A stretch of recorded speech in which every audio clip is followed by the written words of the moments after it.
नमस्कार, आप देख रहे हैं पूर्वांचल संदेश। हम आपके बीच में आपके क्षेत्र से जुड़ी हुई हर छोटी बड़ी खबर को लेके आ रहे हैं। चाहे किसानों की समस्या हो, चाहे छात्रों की हो, जो भी समस्याएं हैं हम लगातार लेके आ रहे हैं। लेकिन आज हम ऐसी खबर को लेके आए हैं जो युवाओं के लिए, लोगों को रोजगार के लिए काफी महत्वपूर्ण है।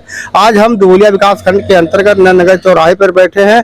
आज हम दुकानदारी को लेके आपके सामने मौजूद है कि एक व्यक्ति अगर संघर्ष करके, मेहनत करके अगर चाहे तो निश्चित तौर पर उसकी दुकान आगे बढ़ सकती है। ऐसा ही कुछ करके दिखा रहे हैं यहाँ पर सुरेश चौधरी ने 2019 में गिट्टी मोरंग की दुकान की है और इस गिट्टी मोरंग की दुकान से अपने विकास की गाथा लिख रहे हैं। और ये आज लगभग 2 दर्जन से गांव ऐसे हैं जहां पर इनके नामों की चर्चाएं लगातार होती है और ये अपने मेहनत के बदौलत अपने काम को करने में आगे जुटे हुए हैं। एक दुकानदार को सबसे बढ़िया काम ये होता है कि जब वो दुकान को सही रूप से संचालित करे तो इस पे दुकान पे बैठने की जरूरत है और बैठने के साथ ग्राहकों से अच्छे व्यवहार करने की जरूरत है और अपने सामान की क्वालिटी को मेंटेन करने की जरूरत है। अगर आपने ये तीनों काम किया है तो निश्चित तौर पे आपकी दुकान लगातार आगे बढ़ेगी और आप विकास के पथ पे जाएंगे। ऐसा ही कर रहे हैं।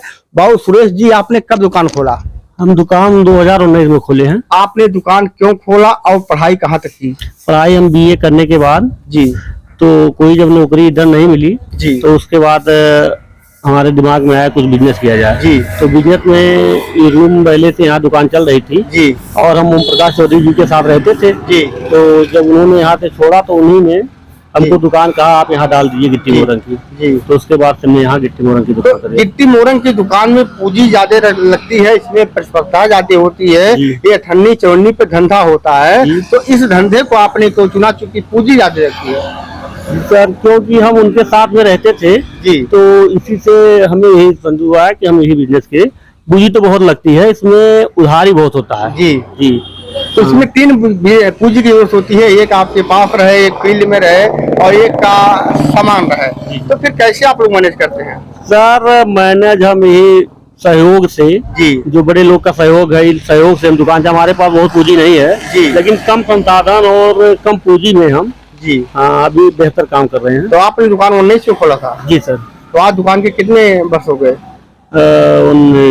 4 वर्ष हो गए सर। 4 वर्ष हो गए। अच्छा, एक दुकान को चलाने में कितनी मेहनत करनी पड़ती है आपको? सर, दुकान चलाने में सबसे नंबर दुकान समय से खुलना चाहिए जी, और ग्राहक आना आप वहाँ समय आपको देना पड़ता है जी, और टाइम से दुकान बढ़ाना चाहिए शाम को।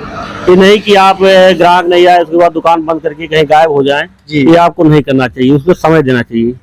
कुल मिला के कहना यह है कि आपकी रिश्तेदारी छूट जाएगी, आपके व्यवहार छूट जाएंगे, आपके तमाम काम ऐसे हैं दुकान खोलने से छूट जाएंगे। लेकिन दुकान खुलने से आपका जो सामाजिक स्तर है ये बढ़ता जाएगा, लोगों में व्यवहार बढ़ता जाएगा। व्यवहार की देन है, व्यवहार से ही दुकान का संचालन होता है। जैसा आप बता रहे हैं कि लगातार 10-20 गाँव ऐसे हैं कि यहाँ पर आपके न्योताकारी भी होते हैं, हर कार्यक्रम में भाग भी लेते हैं, खर्चे भी बढ़े होते हैं। तो ऐसे में आपका जो दुकान है बढ़िया चल रहा है? जी सर, दुकान बढ़िया चल रही है जी। तो लोगों से क्या अपील करना चाहेंगे? हमारे युवा वर्ग है, अगर दुकान खोलना चाहे तो क्या अपील करेंगे? जैसे युवा वर्ग अगर दुकान खोलना चाहे, पहले बार वो लगन से काम करें जी। हाँ, लगन से काम करे। कोई या बिजनेस हो, छोटा हो बड़ा हो, चाहे जो है वो लगन से, कोई दुकान छोटी नहीं होती है, पहले उसपे समय देना चाहता है जी। चाहे जो दुकान हो आप छोटी लगाए, उस पर समय से खोलें। अगर ग्राहक नहीं तभी आप बैठे रहें, आप उसको समय पूरा दें तो एक दिन जरूर आपको सफलता मिलेगी जी। तो देखिए, हमारे क्षेत्र में जो भी युवा वर्ग है, अगर वो चाहते हो, रोजगार ना मिला हो, दुकान खोलने की जरूरत हो, तो दुकान खोलने की पहले वो वहाँ की फील्ड को चुन लें कि इस फील्ड में कौन सी दुकान चलेगी। दुकान चलाने के लिए आपको बड़ा त्याग करना पड़ेगा, आपको पूरा दिन बैठना पड़ेगा, नात रिश्तेदारी को भी छोड़ना पड़ेगा और तमाम रिश्ते ऐसे हैं जहाँ पर आपको जोड़ना पड़ेगा, तमाम लोगों से मधुर संबंध बनाने पड़ेंगे। तो इसके लिए सुरेश ने ऐसा काम किया है जो आज 19 में इन्होंने दुकान खोला है। आज लगभग 4 साल हो गए और इनकी दुकान अच्छी चल रही है। तो अच्छी खबरों को लेकर हम लगातार आपके बीच में आते रहेंगे। निश्चित तौर पे आपको इससे एक रोजगार के अवसर मिल सकेंगे और आपको रोजगार करने के लिए एक बेहतर तरीका भी मिल सकेगा। इसलिए आज हम ऐसी खबरें को आपके बीच में लेके आए थे। नमस्कार, धन्यवाद।